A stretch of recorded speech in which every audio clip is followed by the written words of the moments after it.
motivated. We all need a little motivation. Money keeping her motivated. We all need a little motivation. Money keeping me motivated. We all need a little motivation. Money keeping her motivated. We all need a little motivation. Keep all the real niggas motivated. Keep all them little niggas motivated. Maybach 600, it drove her crazy. Sure they gon' do it, she motivated. I've been neglecting the rover lately. I've been neglecting the sober lately. What's going on, everyone? My name is Ray, and I would normally say welcome to the Smooth Podcast, but this is a new segment that I'm going to install that's going to be part of a bigger Smooth network, Smooth media that I'm developing, where it's music monthly, and it's basically me, a couple friends of mine. We're going to get together and talk about all the music drops, the releases, what's hot, what's not, what we're feeling, drama that has to deal with the music industry. To the left of me is a longtime friend of mine. His father actually gave me my first job. That's how far we go back. His brother is heavily invested in the music industry. And I just like how, the person to the left of me articulates his opinions and his sides, his thoughts, and just his overall take on music. Josh, a.k.a. The Professor, what's going on, man? Appreciate it, man. Thanks for having me on, man. Like you said, we know each other a long time. Long time. Long Very long time. Yeah. So first off, I just wanted to kind of start it off with what everyone's been talking about, the biggest release of the year so far. That would be Her Loss. And, Drake, 21 Savage collaboration album. Even though 21 Savage left off, multiple songs, still I would consider it a collaboration album. We knew Drake was going to drop again after whatever genre of music you want to call that other album. You didn't like that? I thought it was okay. It grew on me. It's more of like gym music to me. I won't really listen to it driving around like that, but in the gym, I love it. You gravitated towards it first listen? First listen, I was oh, this is where he's going. But I did enjoy the album. I thought it was different. I like when artists take risks. Yeah. I thought he took a risk. I thought the music was good. I thought he had the right people on the album, helping him with that sound. I enjoyed it. I know I'm in the minority of that.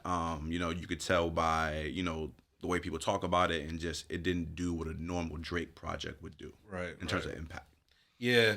I just hated the argument when people would be like, oh, you got to be out in Ibiza on a boat, or, you got to be in Spain, you got to be in Italy with a bad chick next to you. Because my rebuttal is always like, all right, but what music doesn't sound better in those settings? Yeah. So that was a flawed argument that I feel like everybody was saying. Got you. But anyway, his newest project, Her Loss. Let's dive into it. What are some of your hot takes? What's some standouts? I think this album's a 9 out of 10. Dope project. Been listening to it since it dropped. I think that I took some notes, because you gave me some homework. Yeah. So I just took some notes about my thoughts, and I want to get them clear. I think that the album really takes off in track 5. And really it sounds really good. I feel that the standout tracks for me are Privileged Rappers, Back Outside Boys, Middle of the Ocean, Privileged Rappers, what else? Let me see. There was a lot of good tracks, and Treacherous Twins. Gotta love that track. So what's interesting, I don't know if I haven't seen much talk about it, but is there like a dichotomy between if he's talking about his girl or like his like best friend, like dude? Because through back and forth, like he was saying stuff that I feel like could be applicable to both. Yeah. But I don't know if anyone caught on to that.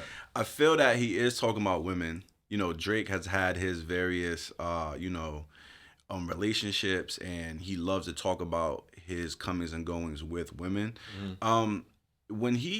I feel like in all of his projects, he always talks about like things that he's dealing with behind the scenes, where he is losing friends, people are changing up on him. I feel like that's been like a constant thing throughout the bulk of his career. Right. So I think there is some of that. You know what I'm saying? I'm sure that that there's some stuff going on behind the scenes that we're not privy to in Drake's inner circle or some of his industry friends or lack thereof.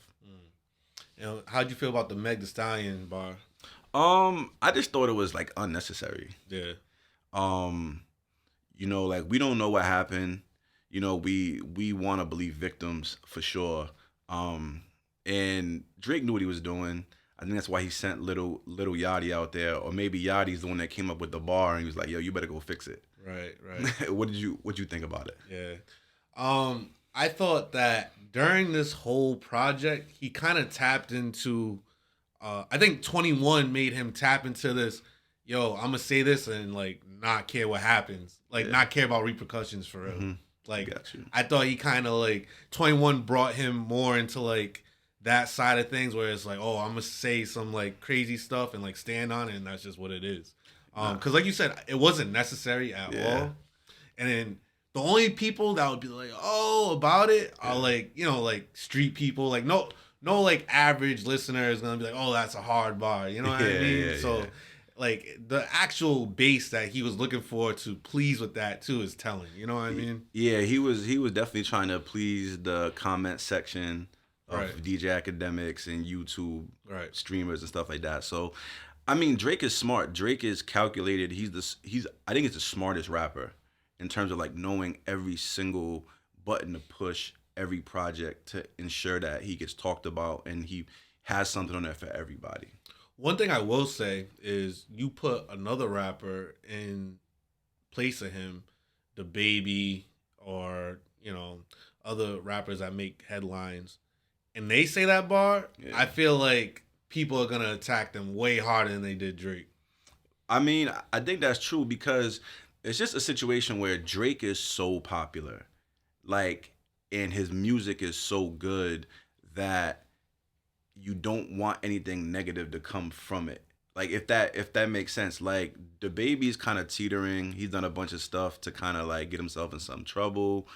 But Drake is Drake, man. He has the Midas touch. He's, he can do whatever, say whatever, and it's not gonna really matter. So in my head too, I'm bouncing it back and forth in my head, but I'm like, I agree with that.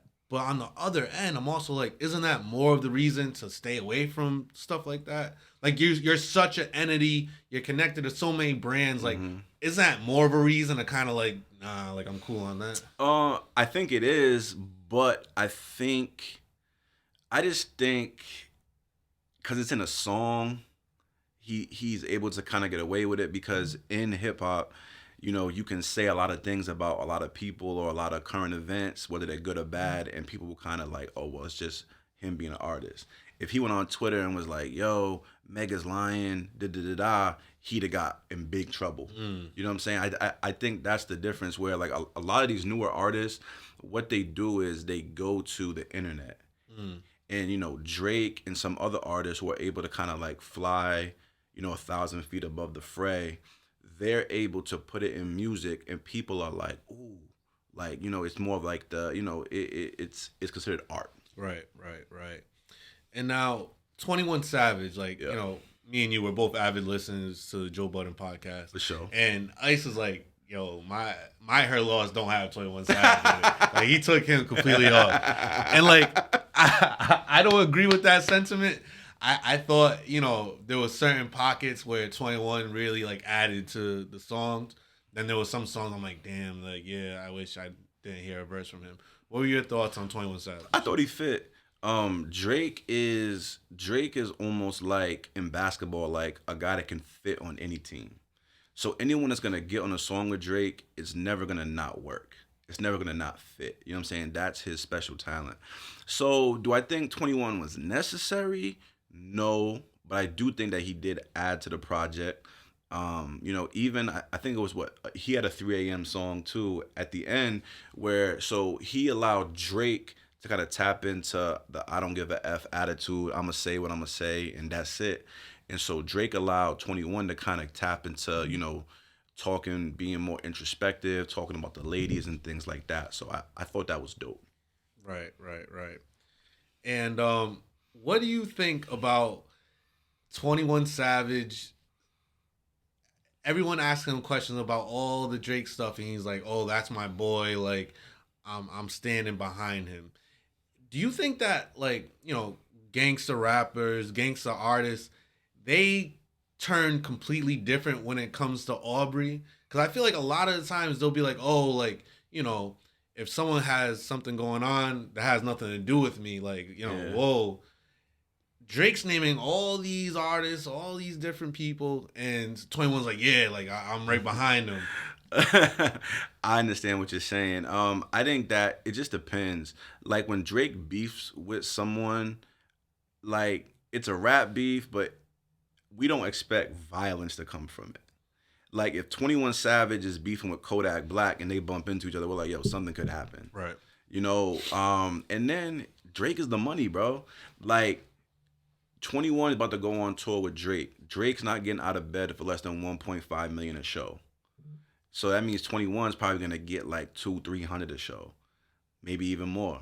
And then he's getting exposed to all these new people that might not have been listening to his music.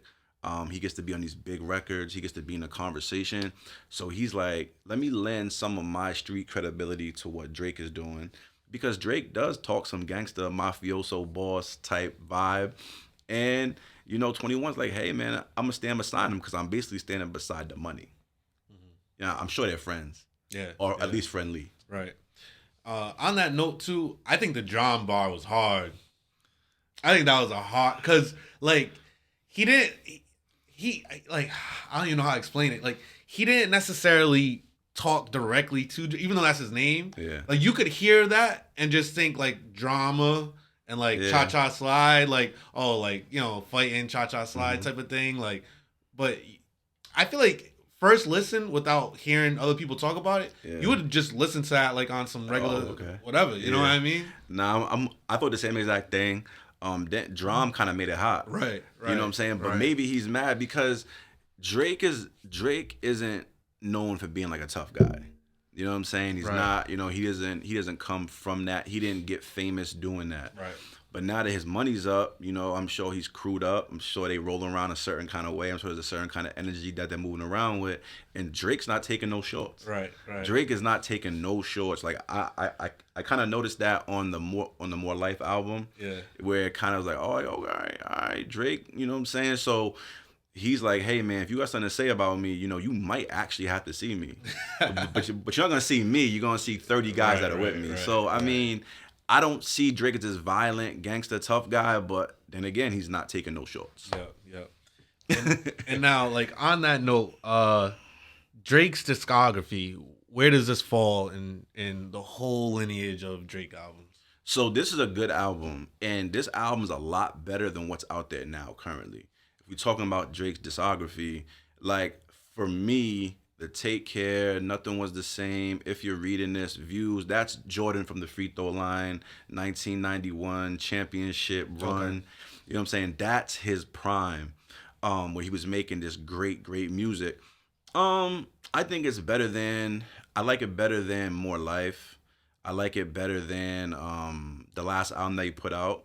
But, I mean, I like to say it like this. If Drake is doing a verses and he has 20 tracks, none of these songs are going to be in them. Not even close. If you're doing 40, these songs might not even be considered. I think the last song that Drake did that would be in his 24 verses is probably God's Plan. Yeah. I mean, that whole... yeah, I'm just trying to think, man. How about collab albums? So, like, Drake and Future. Where does this line with What a Time? Is it better or worse? This album's better as a body, but like What a Time to Be Alive, the energy was different. And you had Future like when he was scorching hot. Because you think any songs on this is Touch of Jumpman? Or Diamonds Dancing? Nah, like, I don't think so. Know. Nah, I don't think so. I think that album had bigger records. Yeah. Like way bigger records. Like yeah. I remember being outside and like you could like play that album basically. Yeah. But this is just like this is a better rap album. Got you. And that and what they're actually talking about. Yes. Yeah, I feel you. And this album sounds like a Drake album featuring 21, whereas What a Time felt like a Future album featuring Drake. 100% agree. 100% agree. And now on 21, he made that statement about, you know, the freshman list, him being better than all the people on the freshman list. So I have my idea. I just want to hear you first. Do you think that was an accurate statement by 21? If not, where would you rank him in that freshman 10? Yes and no. So is he probably the biggest star out of that group? Yeah. You know what I'm saying? Obviously, I love Anderson .Paak for a lot of reasons, but it's a different genre almost. Yeah. I think this is what I think. I feel like if he did a versus, he's gonna crush everybody in that group because he has so many features. So many features. But on the other side, I don't think he has a lot of songs by himself that are his records that he could go to. So in a versus, like, if he's going back and forth with Kodak, one of the other guys on that list, they're gonna be like, yo, why don't you play some of your songs? Why you gonna play a song with Post Malone? Why you gonna play another Drake feature? Like, play some of your stuff. So I think that's where he might get tripped up. And the last thing I'll say about a versus is I feel like from their generation up until now, a lot of the artists, they're not in the same lane. So if you do a versus, everyone's fan base is gonna be just on each other's side. Right. Whereas if you do when Ja Rule did a versus, his records were all over the radio. Right. All in the clubs. Right. So this is what everyone listened to. So Right. everyone was listening to it. Whereas now, people have their fan base and they're more to You can themselves. pick and choose. Yeah. You can pick and choose. So where does he fall? I would put him in. I like him better than Kodak, but I would put him one. I would put Kodak 1 and him 2. And then Anderson is kind of off by himself because he has his own records. He has the records with Bruno Mars. That's a whole different vibe. You're missing the number one. Who am I missing? Talk to me. Uzi. You know what? You're right. You're right. Uzi. I can't even believe he thinks that he's on that same level. It's wild. The last time Uzi dropped, it was he dropped an album and then 2 weeks later dropped another album, both doing 300K. Right now he has that dancing song, I Just Want to Rock, going crazy. Uzi's dope. Yo, he can't do half of what Uzi does. All right, so you convinced me. I feel like Uzi should go to number 1. Yeah. Especially because that run that Uzi had to start his career is crazy. Crazy. And another slight, it's not really a slight because whatever, but 21, I don't remember the last tour he did that he was a headliner. That's fair. You could be like, oh, I'm in, these sold out venues and stuff, but it's fam, you got Post Malone right there. All right, I think that's what he's going to lean on. Yeah. He's almost like a French Montana. Yeah. I don't even, I think 21's talented, but I'm not sure how he got into the position that he is. I think behind the scenes, him and his team are doing some great work to form a relationship. That's the thing. It's not a slight, but there's levels. You know what I mean? I don't know if 21 can do the Garden. I don't know. He might. No. But I don't know. No. Uzi can do the Garden twice. I know that. Yeah. I know that. So that's what I'm saying. There's levels. And I put Kodak over him too. Yeah, I do too. Kodak has my favorite song from that whole group. What's that? Rolling Peace. Yeah. I love that song. Yeah. I love that song. Kodak got the kind of discography that you're like, oh, I forgot about that. Yeah. Oh, I forgot about that. Oh, I forgot about that. And what he said was true.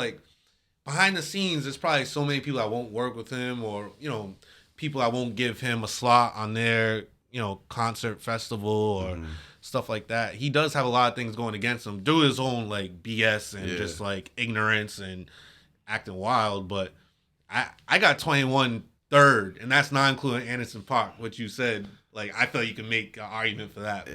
But Anderson .Paak, they got those big records that play in every area. You'll hear it in Target. Yeah. You'll hear it on the radio. You'll see it on playlists. So yeah. But I will say, out of everyone on that freshman list, I would have put my house that Dave East would have been the biggest rapper out of all of them. And it gave me a new understanding where it's say if you're this hood rapper, you make a couple $1 million, you might be cool with that. You might be I don't want to do what it's going to take for me to go to the next level. This level that I'm at and I can sustain, I'm smooth. You know what I mean? Because that's a good point. All his biggest records were records dedicated to women, right? Yeah. His majority of his fan base and the people that go to his concerts are women. Tyra Banks posts a picture of him like, oh, you should model. Yeah. And what does he do from there? Like, he gets his face tatted, like all this other stuff. So it's just like, if he really, like, I felt like he could have been our version of a Ja Rule that just didn't sing, but would like have those like street records, but would cater to the ladies. And I thought he was out of here. Nah, I like Dave East a lot, but I feel that, to your point, he didn't make the correct steps. Like, he wanted to be viewed as like this like gangster. Right. And like, that's cool, but you know, that's not that wasn't what was gonna work for you. Yeah. You know what I'm saying? The ladies love him. He should have just. The wild thing is, you can have those records. Just make the singles for the ladies, and then have those album cuts. Well, you know, Wayno said he didn't listen.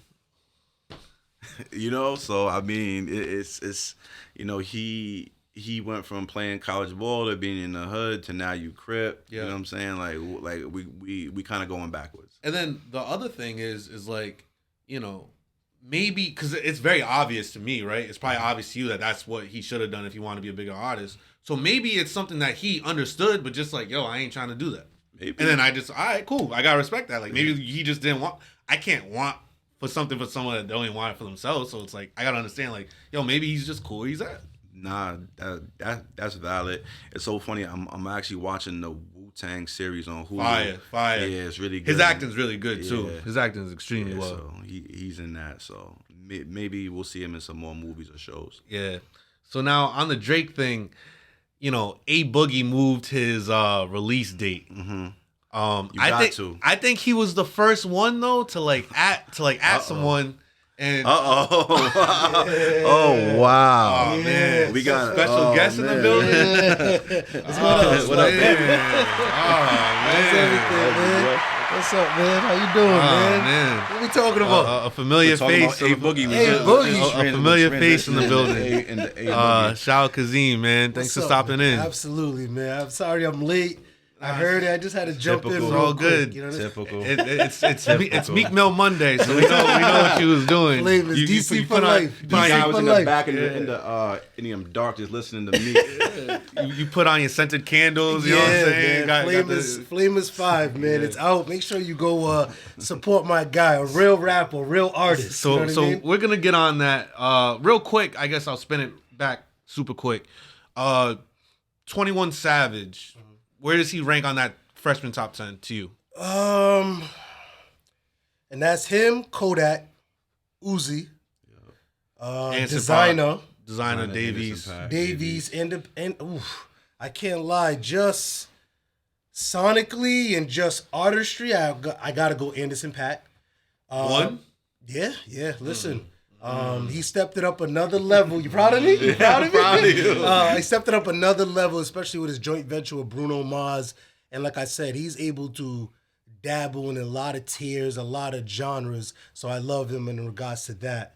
Then I gotta go Uzi. Yeah. Just more culturally involved, and has done it, I want to say, 2 age group. Like, kids right now currently are still rocking with him. Yeah. And if you're 25 plus, you still have holds a place in your heart in regards to that. And then, this is a personal thing for me. I will say 21's above Kodak, but me personally, I prefer Kodak more than 21. Just because you guys know me, I love a story. I love like not the fake guy from England. You know what I mean? Came down here, came to ATL, got across. No, that's his first brother. He said he lost his brother. That's why he put that sword there. But 21 is when he had that mixtape with Metro Boomin is where I was like, oh, he's that guy. Yeah. And then he finally got his cross hit. He was J. Cole, but he actually held his own on that track. So I gotta give him love on that too as well. So now ABoogie, he was planning this album release. He's been like, he was putting out song by song, releasing it little by little. And now he had to move his release date, and he added them like, damn, man, like I had to move it. Like, what the hell? Yeah. And I respect it because I feel like a lot of people, they'll come up with excuses why they're moving it. And I feel like he was the first like known artist that like publicly like, nah, he's dropping, I'm out of here. Right, you know what I mean? Right. How do y'all feel about that? And what do you guys expect from this new ABoogie project? Well, I'm a huge ABoogie fan. When his mixtape dropped, like that was one of my most successful years, funny times in my life.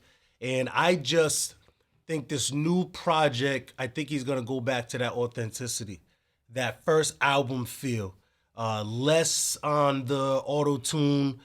He's gonna give us a couple of girl tracks, but I think he's gonna go back to the trenches where him and Don Q was on like that tier. So I think it was a smart move. I think he read the room. I think it was a smart marketing ploy to use Drake and, hey, no, I'm not afraid. Like, he's going to control you guys for at least the next 4 weeks. I need to let that breathe. And at the end of the day, he's trying to monetize. So I bang with Boogie a lot, man. He's really that guy. One thing I want him to control, I know he doesn't have a hand in it, it's just all that social media stuff, him and his wife, you know what I mean, his baby mama and all that shade room. To me, that doesn't help your situation, you know what I mean? I think that just adds negativity to your aura, and at the end of the day, we can't control BMs, you know what I mean? I'll speak from experience. Oh my God, yeah, you already did that. Oh my God. I was going to say, your significant other posting about you, huh? Like, you don't agree with that, huh? Yeah. Keep that in-house. Yeah, keep that in-house. Now, I really want to hear him talk because we had a good dialogue about ABoogie. Okay. And so I'm gonna let him rock and see if this is the real room. So I always give love I love New York rap. Yep. I feel like that's, for me, New York rap's my favorite kind of rap. I think that his first 2 or 3 years on fire. Yep. I was working at a school during that time, and the kids were just like Everything. like he was everything. Like they wasn't caring about none of the bigger artists. Like, yo, ABoogie's the guy. Right. Okay, cool. He made some songs that I still listen to, that I still play. I feel like his first 2 or 3 albums were really good. Well, the first mixtape, then his second mixtape, and then his first album, I believe. I think he cooled down a lot. I actually saw him perform at Rolling Loud in 2019 and in New York, and the crowd was going crazy for him, you know what I'm saying? That's his hometown, so it was good to see him in his element. Where he is right now, I don't know. I mean, it was smart to push to like push the album back because you don't want to compete with Drake. Yeah. But I mean, I don't know what fan base he has right now. Like what's his stronghold? Is it the ladies? Is it the 21 to 25 and 25 plus? You know what I'm saying? Like have his fans kind of outgrown him. So I'll be interested to kind of see, you know, where he lands, because I don't think I could be dead wrong, but I don't think it's gonna make a huge splash. I think he has his core fans that they'll enjoy it when I'm sitting right here next to me. But I think that I don't know how the buzzword now relevant he is in 2022 for a new ABoogie project. I could be wrong. I think his biggest, where to me it shifted left, was he was too focused on his mini-me's, right? Let's call a spade a spade. Little TJ is one of his proteges. Yep. J.I. the Prince is one of his proteges. Meaning similar sound, cadence, references in tracks, so on and so forth. Yep. So he came out the gate trying to fight it and trying to downplay them, rather than continuing that and letting the public we see it, we get it. And to me, that actually lifts you up. You know what I mean? In regards to like, oh, and then even if you take them under your wing and you embrace them, you know what I mean? So I think he got frustrated with that. A little hybrid stuff like that, trying to put Don Q on and the crew. Sometimes when that's what a lot of these young guys do. They invest so much in their crews that they forget about why their crew's even there or relevant or on top like that. You know what I mean? And it took away from that. So I will admit, I don't see this going crazy and crazy numbers, but me personally as a fan, I'm going to check it out. I'm going to pump it. And I will admit, he's not like a kid fan favorite. I actually wrote that down. What's that? I think that one of the biggest strikes against him is that they took his style and ran with it. Yeah. So, but also like it is an indictment on him that he didn't like just kind of put guys underneath his wing. Yeah. But it also shows that if your style's that easily to be copied and replicated and taken and used, and you can't kind of rise above that, that says something about your artistry, and you have to go back and kind of revamp yourself. Yes. And that's why I say I give somebody credit like an Anderson Paak. You know what I'm saying? Like, he did it at least 4 times. Like, I used to like, this guy's whack. Like, I don't, this is not my cup of tea. I won't say he's whack, but not my cup of tea. And then all of a sudden I'm like, oh, he does this, he does this, he does this. He's a talented guy.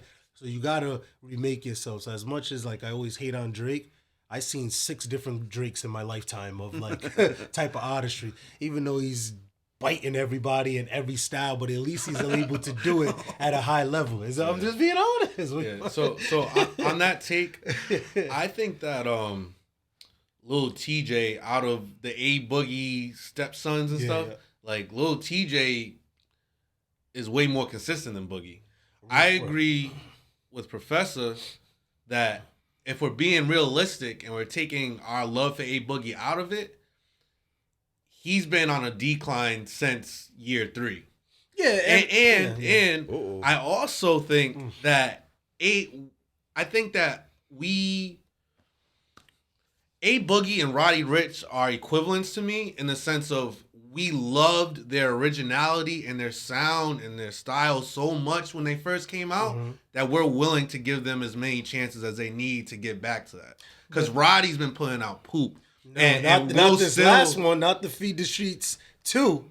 Have you heard this yet? I heard it. And you think it's what? It's lower tier. From his peak, it's lower tier. But that's what I'm saying. So that's the issue with we're turning music into sports, right? And that is the issue why we're not able to enjoy it. So it's happening with Patrick Mahomes right now.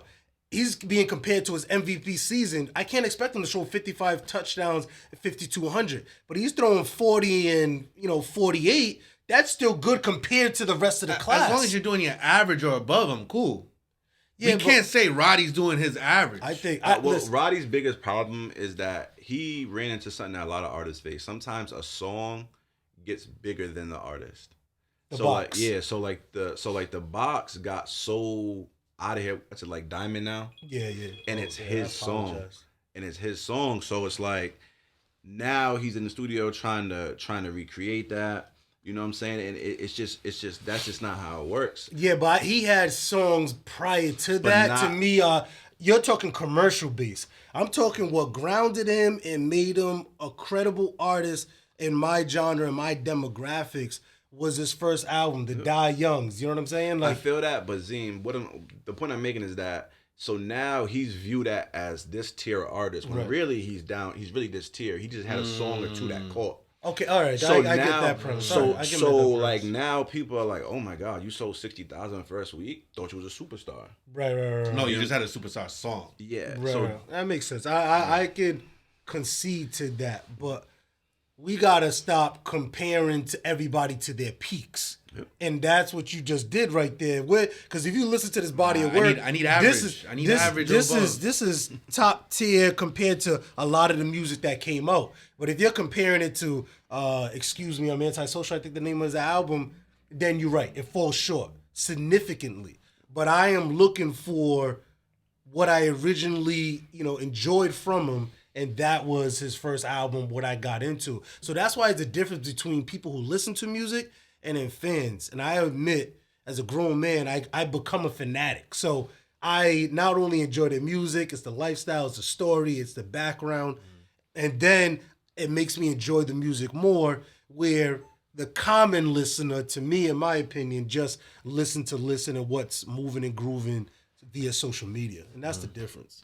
That's what happens with music across the board. It's simple as that. All right, we're going to get into an interesting topic. Kanye West, him getting dropped from pretty much every single deal that he had, coming off of a great album. Yeah. Yep. I don't know if everyone gave it a valid listen. Real good album.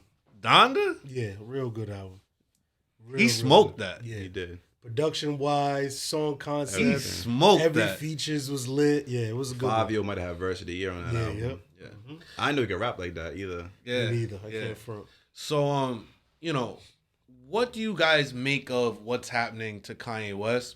And Josh, as being half black, half Jewish, do you just go like this? Do you fight yourself? How do you feel when Kyrie Irving and stuff is bringing these truths out? All right, so let's I like to separate Kanye and Kyrie. Okay. I think that's fair. I don't remotely think that Kyrie. Which part of you separates them? The black or the Jewish part? the side that's trying to do the right thing. You know what I'm saying? But because the thing is, a lot of people have been reaching out to me. Yeah. A lot of phone calls, because for a lot of people, I'm the only Jewish person that they know. This is a fact. Or even the only Jewish person that they feel comfortable speaking to about something like this. So I do bring a unique perspective because I am black. The world sees me as black. I show up as black. You know what I'm saying? Even though I do follow some tenets of the Jewish faith. Mm-hmm. So, I want to make that clear. Kanye West, I think, just took it too far. Like, it's okay. No. Now, what a lot of what a lot of people don't understand is that when you say, "Oh, Jewish people got money, Jewish people are rich, Jewish people run this, Jewish people run that," the Jews, that's an insult. It's not a compliment. It's not a compliment, like in the same way that we would be like, "Yo, if a white person was saying, well, of course the all black team won," you know what I'm saying? It's like, it's a slight like that. Right, yeah, it's a slight, and I think that when it comes to history and recent history, like in the last 100 years, that the reason why Jewish people are very sensitive to these tropes is because that is how Hitler used propaganda in the lead up to the Holocaust, and like people would think that something like that would never happen or could never happen, but it did. You know what I'm saying? So they use propaganda of Jewish bankers. Jews are the reason why you can't get a job. Jewish people are the reason why you're poor. Jewish people are the reason for this. Jewish people are the reason for that. And that's kind of what he campaigned on. And then he started, executing millions of Jews. So that's where the sensitivity comes in, right? So I just don't understand what Kanye was trying to accomplish. And I say that because Kanye's comments about Jews bothered me. And as a fan, I'm a fan of Kanye from him producing his first track on the Beanie Sigel album. That's how, when I thought his name was Kanye West and not Kanye West. So, but he always says troubling things about black people. And we constantly let him back in. We constantly do it.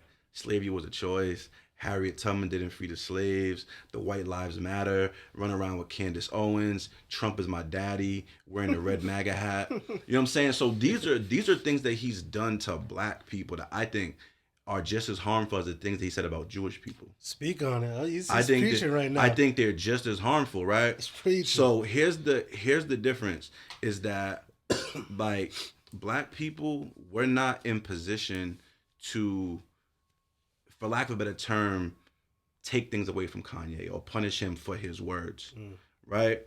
But the position that black people do have is that we create culture. If we say it's hot, it's hot. So if black people stopped wearing his brand, stopped listening to his music, as I got it on. no offense, no offense. You paid for it. It's your right to wear it. Yeah. If we shut him out of being hot, he wouldn't be able to sell to Middle America, where he's making the bulk of his money. Whereas, Jewish people saw what he was doing and they're saying, we're not even going to give you the chance. We're not even going to let you get off the mat with what you're trying to do. You know what I'm saying? And it's so interesting. Another podcast I listen to that's really good is Van Lathan's podcast. And he said that TMZ left all the anti-Semitic things that Kanye said out of that slavery was a choice dust up. So he's been on this. Right. You know what I'm saying? So, and sorry to cut you off, but just look at that. TMZ was so cognitive to be like, you know what? We'll take out the anti-Semitic stuff, but we'll leave the disrespect to the African Americans and slavery's a choice. And that's messed up on their part. Exactly.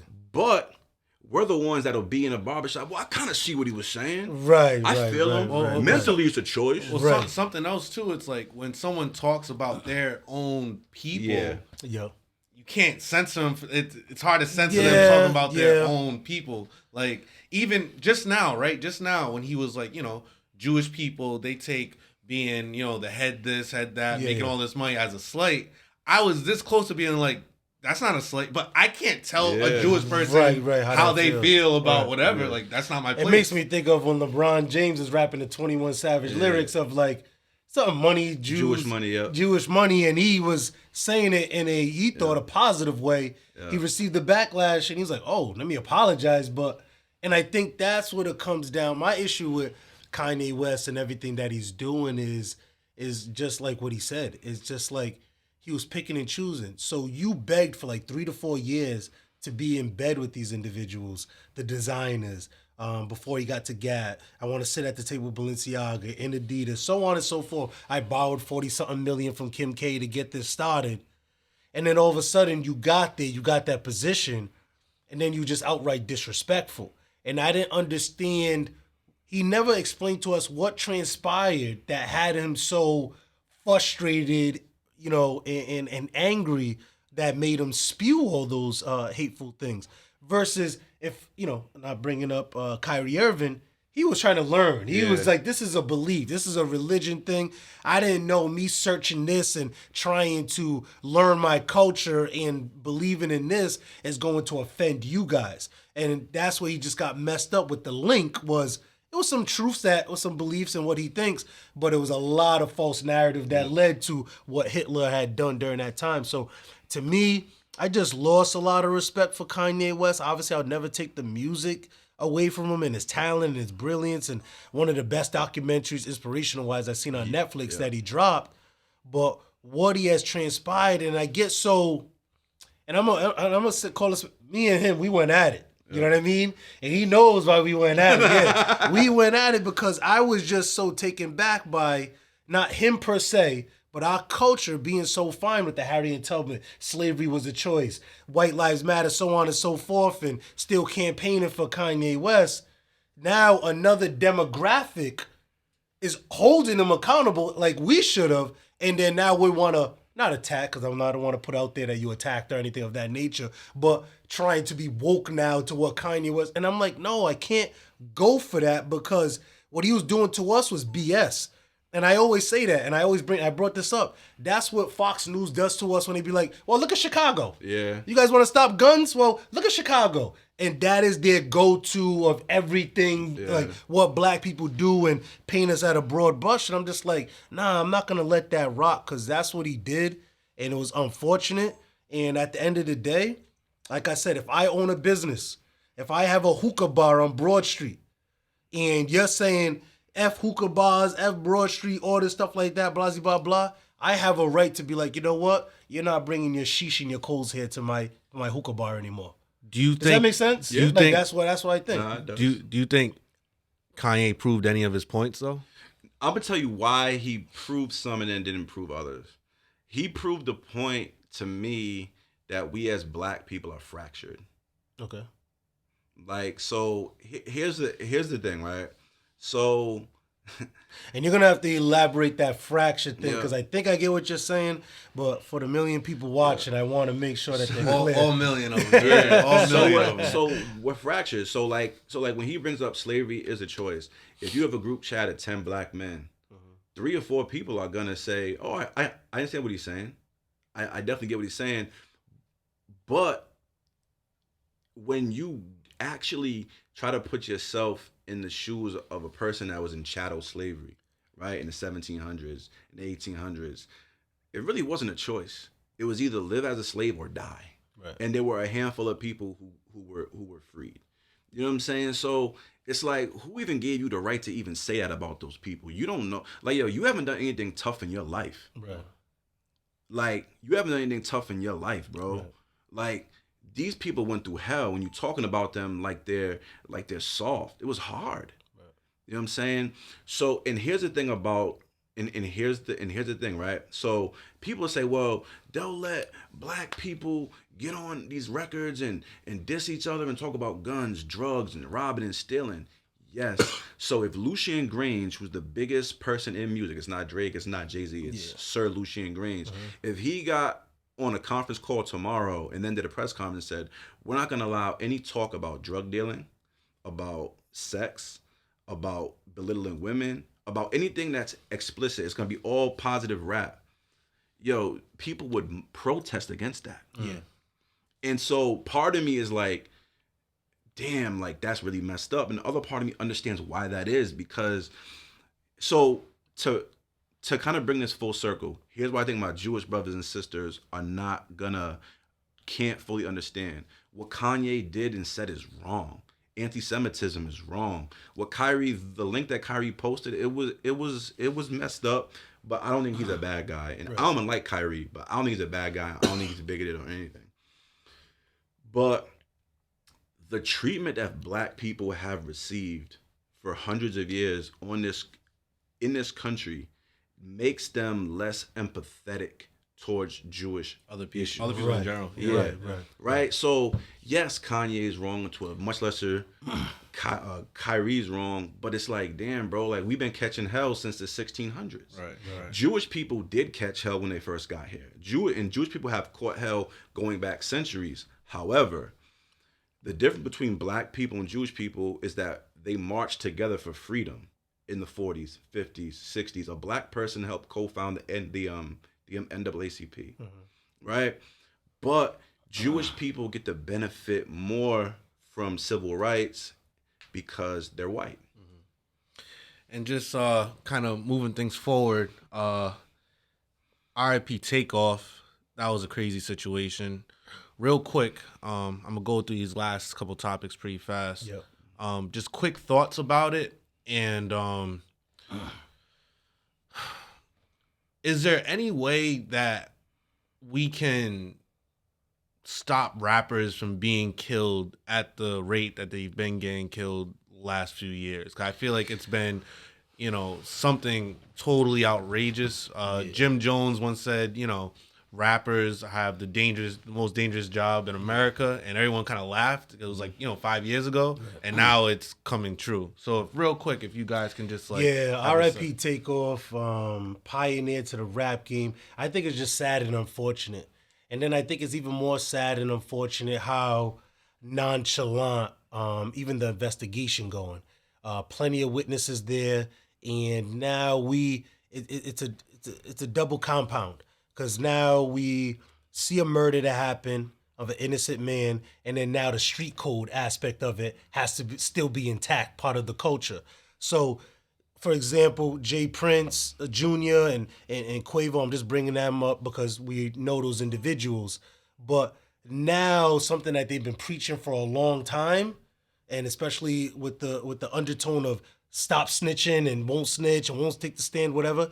Now we have a man murdered and a murderer out there, and no one's willing to help the law enforcement. So now we got street code, a facade that you guys been living on, then the other narrative of we don't mess with 12, and everything is just compounding while we lose one of our culture legends. So it's sad, it's unfortunate, but we're not gonna find out, and that's the sad part. Yeah. We're not gonna find out.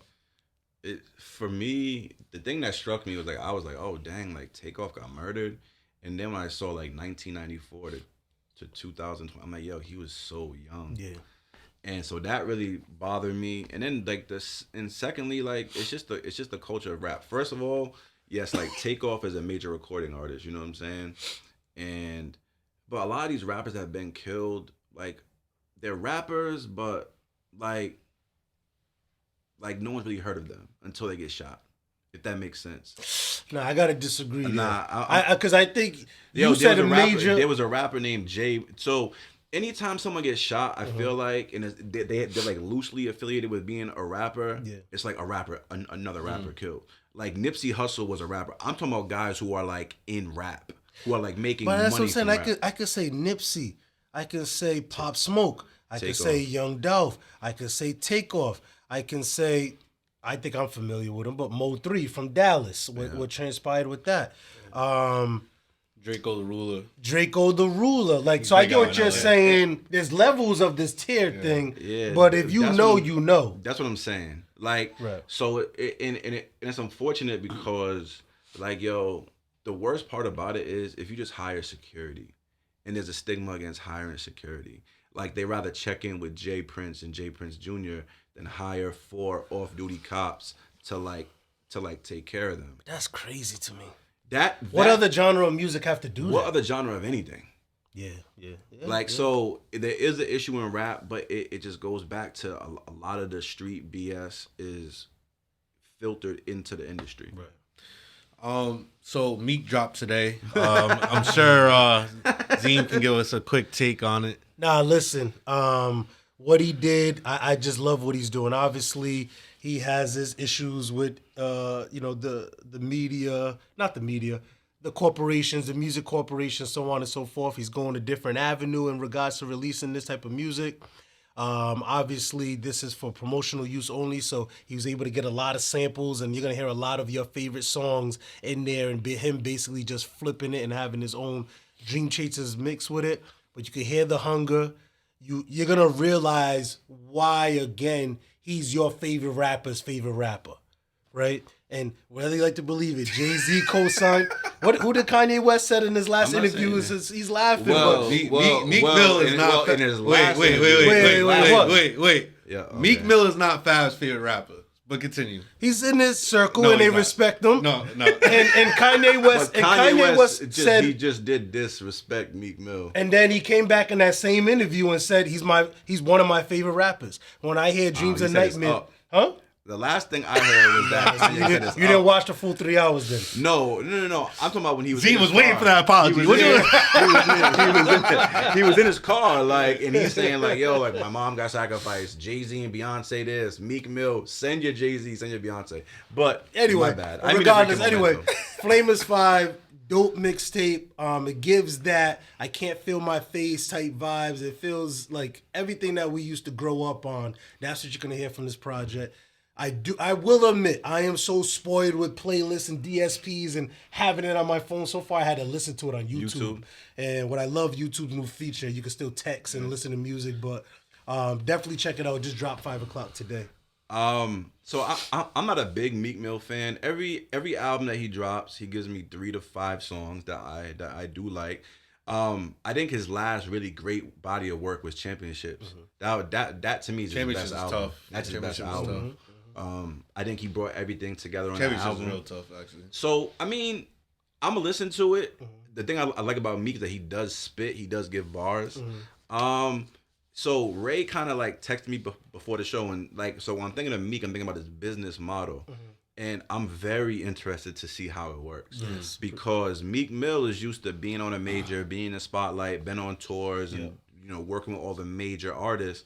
So if he's able to take the blueprint from a Tech Nine, from a Griselda, from a Russ and La Russell, so he already has a leg up because he's already this big name. Exactly, If he can take only selling 20, 30, 40,000 his first week, not of this mixtape, but just of whatever album he drops, and knowing that a lot of that's going in his pocket, his touring is all going in his pocket, his merch is all going in his pocket. It'll have to be an ego thing where, you know what I'm saying? He's gonna have to like be cool with that. But the real question is, how many albums is he gonna make Robert Kraft buy to kind of? Well, listen, that's what. Shout out to Kraft, and that's what I'm man. saying. We this is what the issue with our culture is, right? We are too uncomfortable being around others who are in a different genre, who look different pigmentation, who are different tiers.